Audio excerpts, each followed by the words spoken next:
Nag-deploy ang Philippine Coast Guard ng Rigid Hull Inflatable Boats, RHIBs, mula sa BRP Teresa Magbanua para tulungan ang Bureau of Fisheries and Aquatic Resources, BFAR, sa pamamahagi ng fuel assistance para sa mga mangingisdang Pilipino na nasa Sabines Shoal sa West Philippine Sea. Ito ay alinsunod sa direktiba ni PCG Commandant Admiral Ronnie Hill Gavan sa PCG District Palawan na naglalayong matiyak na magkaroon ng akses sa langis ang mga mangingisda habang nasa offshore fishing grounds nang walang panghihimasok ng sinumang partido, kabilang ang Chinese Coast Guard. Ibinahagi ni PCG spokesperson for the West Philippine Sea J. Terrila sa kanyang X account na nagbigay ng security, safety, at facilitation assistance ang inflatable boats ng PCG sa aktibidad ng BFAR. Epektibo din aniyang naharang ng inflatable boats ang pagtatangka ng Chinese Coast Guard na makalapit sa BFAR vessels. Ang hakbang na ito ng PCG ay bahagi ng pinalawig na inisyatibo na tinawag na Bayanihan sa Karagatan, na nagbibigay din sa pangangailangan ng isang One Nation Engagement at Sea, One at Sea, approach upang protektahan ang mga interes ng bansa sa West Philippine Sea. Sabi natin na may konting problema yung mirror system na pinrocure ng COMELEC sapagkat hindi nila talaga ipinapaliwanag kung bakit walang batayan at walang track record, walang mapagbabasihang mga proofs. Kasi ang sinasabi ng batas ay kailangan ay demonstrated capability at saka yung dapat they have been successfully used in prior electoral exercises here and abroad. Hanggang ngayon po, walang katibayan at walang pagpapatunay na ang mga makinang na-procure, kasama na po yung sistema itself, ay talagang nakaayon doon sa itinatadhana ng batas. At kaugnay pa nun, ay nakakita tayo ng mga very serious information, financial information na kung saan ay naipakita natin o nasabi natin that there were several offshore accounts named to a high-ranking COMELEC official na noon ay hindi natin pinangalanan, ngunit mapalad tayo sapagkat siya na mismo ang nagpakilala sa kanyang sarili late in the day. Ngayon alam na natin kung sino yung tinutukoy natin doon. At kagaya rin ang sinabi natin, kaya po natin hindi pinangalanan noon sapagkat nagbe-verify po tayo.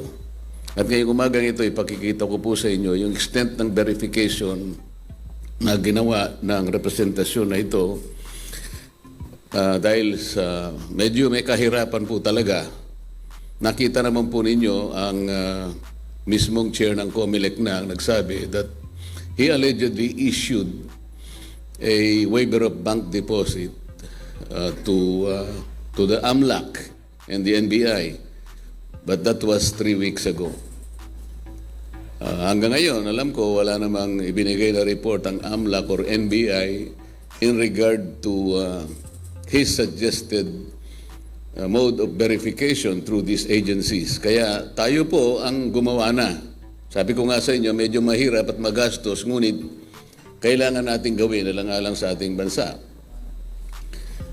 Meron na po bang mga slides dyan? Ang ginawa po natin ay this representation organized a verification team na kagaya ng pinangako natin.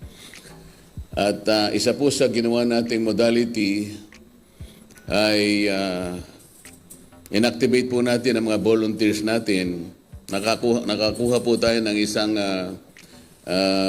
volunteer ng ating team sa New York na kung saan siya po ay pinag-deposit namin ng $100 each to certain 2 accounts. At ngayon po ipakikita namin kung ano po yung nangyari ng transaction na yon.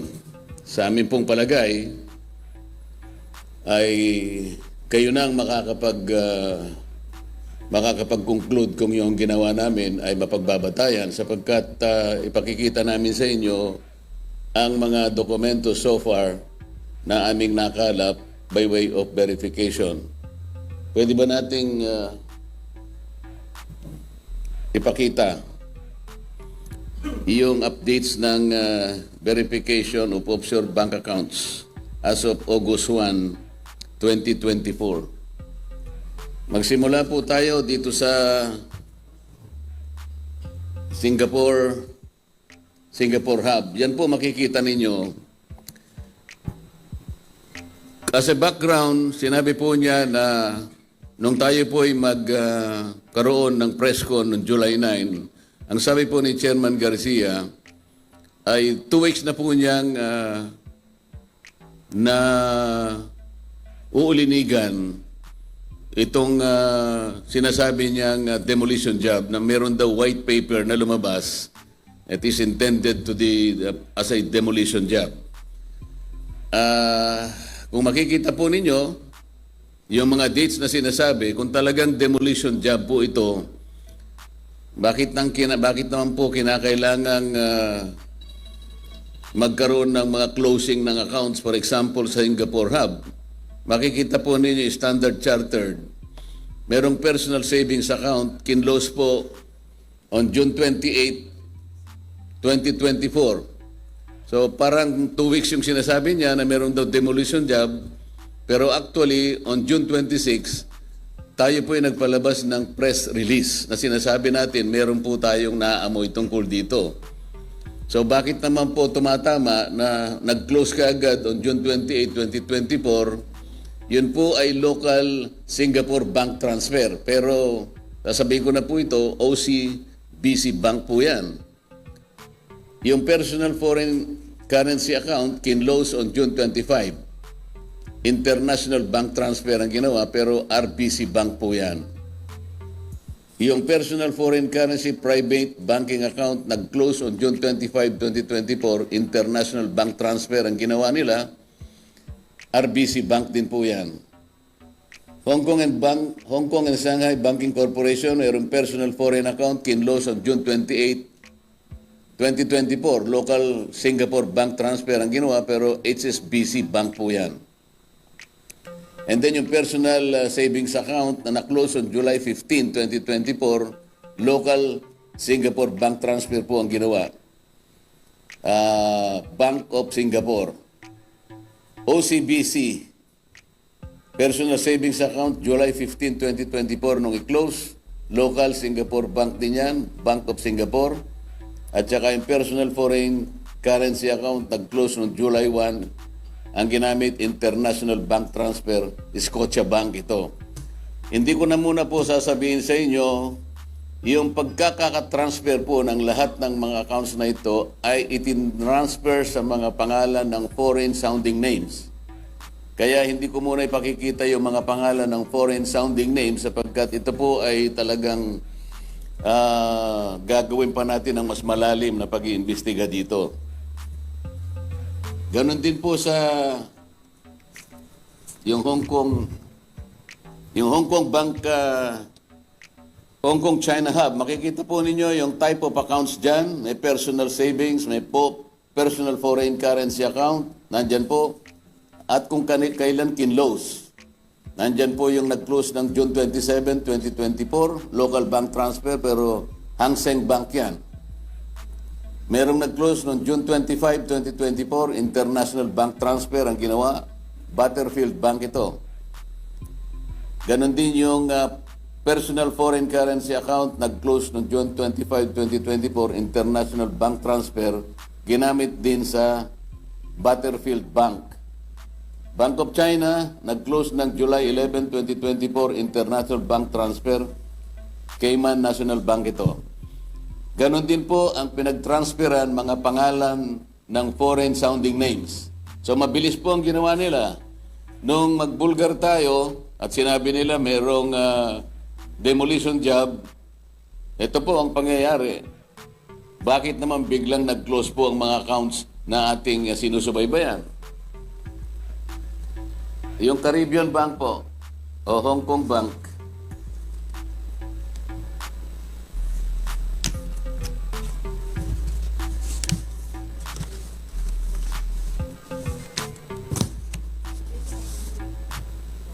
Caribbean, nandyan po, makikita ninyo yung napakarami, ano?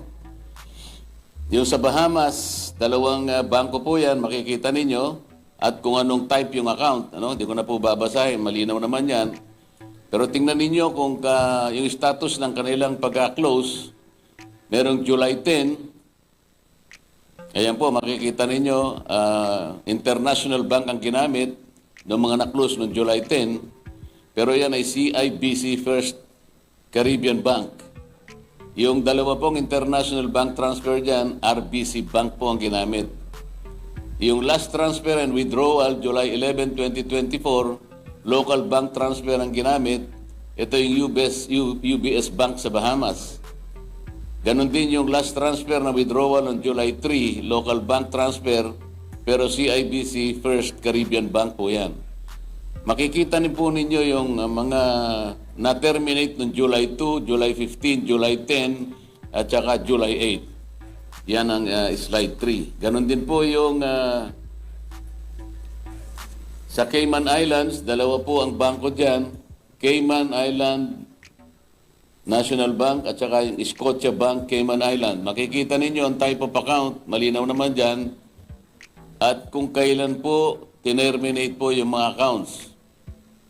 Merong July 8, 2024 at saka July 10, 2024. Ayan po yung mga remarks. Makikita nyo yung last withdrawal, July 2, July 2, 2024. Cayman Bank transfer, withdrawal transfer, 11 July 2024, local bank transfer. Ang hindi ko lang po masasabi sa inyo ngayon muna ay yung mga pangalan ng mga tao, they're all foreign sounding names. At yan po ay i-verify natin. Ngayon po para makita natin kung talagang merong account, sapagkat ang sabi po ni Chairman George Garcia nung siya po ay nagpa-interview sa media, at palagay ko ay alam na po ninyo, wala po ako kanyang kahit isang bank account. Sinabi pa nga niya na saksi ko ang Diyos.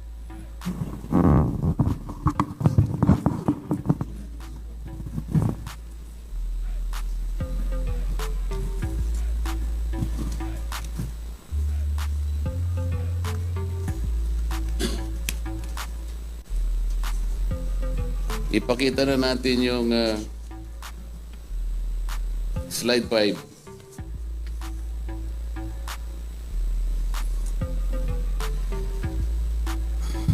Yan po yung slide 5. Makikita po ninyo na yung aming volunteer sa New York, nag-deposit po ng $100 sa account number ending 0550. Mamaya po sasabihin ko ano yung complete number na yan, pero dyan po makikita nyo 0550, ang may pangalan po George Erwin Mojica Garcia. Ang address po niya nakalagay dyan, Siang Grand Tower, Peria Street, Unit 43B, Legazpi Village, Makati City. Yung slide 6 po. Slide 6, nag-deposit din yung volunteer natin sa New York, $100 dun sa account ending 8562. Mamaya babanggitin ko yung buong account number nito. Tingnan po ninyo yung pangalan, George Erwin Mojica Garcia. Ang address pareho rin, Siang Grand Tower, Peria Street, Unit 41B, Legazpi Village, Makati City. Tingnan po niyo yung slide 7. Sa slide 7, hindi ko na po pinakita yung account nung aming volunteer sa New York. Hindi naman kailangan yon. Ang total niya sa baba, kailangan malaman nyo, 556.41. Pero dito, lilitaw na lang, 456.41.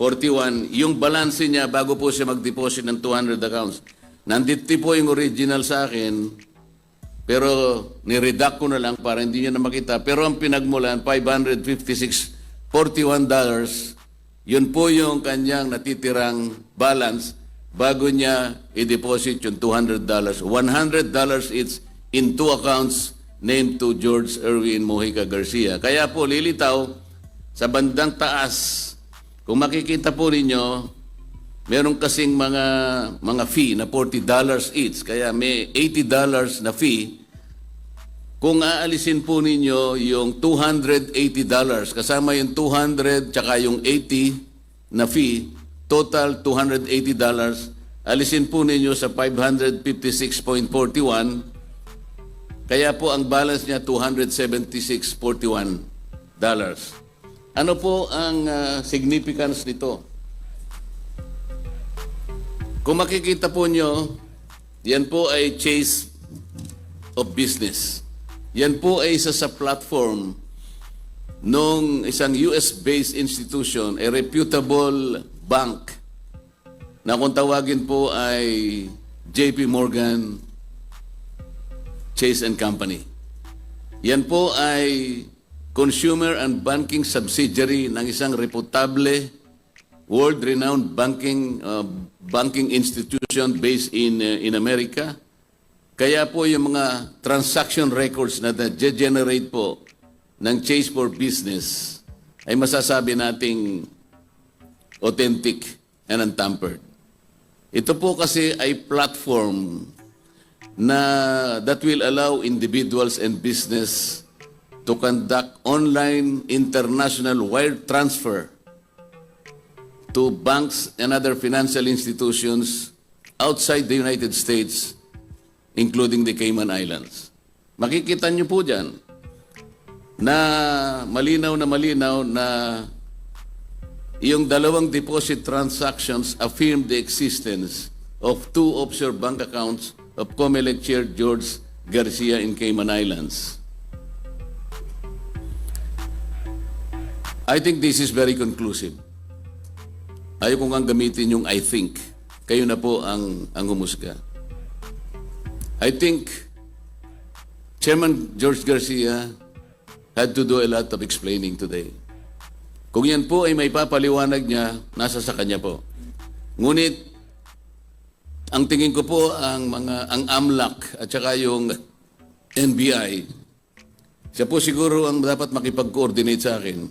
Sapagkat ako, nakakuha na ako ng initial documents that verified my initial suspicion. Ang NBI po at saka yung AMLAC na kanyang sinabihan na mag-conduct ng kaukulang pagsisiyasat dito. Wala naman po yata kayong nakuha mula sa kanila sapagkat wala naman po silang ipinahayag sa publiko kagaya ng ginagawa natin sa umagang ito. At dahil nga po rito sa mga nakalap ko po na katibayan, dahil medyo mahirap po, inaamin ko, at magastos, ay naghain na po talaga ako ng resolution sa House of Representatives kahapon. At kung may kopya pong dala yung aking staff, ay maaaring makakuha po kayo mamaya for your own reference. Kailangan pong tulungan na ako ng House of Representatives. Ito po ay isang mabigat na responsibilidad. Maaaring kayanin ko, maaaring mahirapan ako, ngunit dahil kailangan naman po nating mabilis na maayos o ma-verify lahat ang mga accounts na binabanggit natin, ay minabuti ko na po na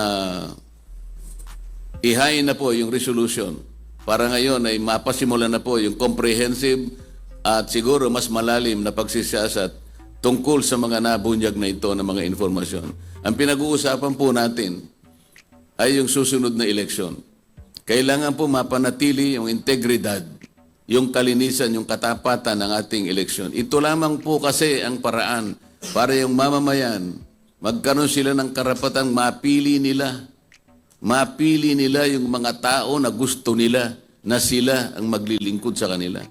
Paano mangyayari po yun kung mayroong pagdududa doon pa lamang sa mga mekanismo, doon pa lamang sa sistema na pinrocure ng COMELEC na hanggang ngayon ay hindi nila maipaliwanag kung nasaan po yung katibayan na hinihingi ng batas para mapanatili natin ang kasiguruhan ng isang malinis, orderly at tapat na pagkukondak ng eleksyon sa ating bansa sa susunod na taon. Kaya yun po yung pinaka-importante. Kaya kahit na po mahirap, kahit magastos, ay pinili ko pong tahakin yung direksyon na yon. Mailaban ko lamang yung aking naunang pagsususpecha na may problema sa bahaging ito. At ngayon po napatunayan na natin at mapapatunayan pa po natin sa mga susunod na araw kapag yung pong mga reports ay nakalap na natin. Magtiyaga lang po tayong maghintay ng konti sapagkat sabi ko nga sa inyo, medyo may kahirapan po ang pagsisiyasat sa mga bahaging ito.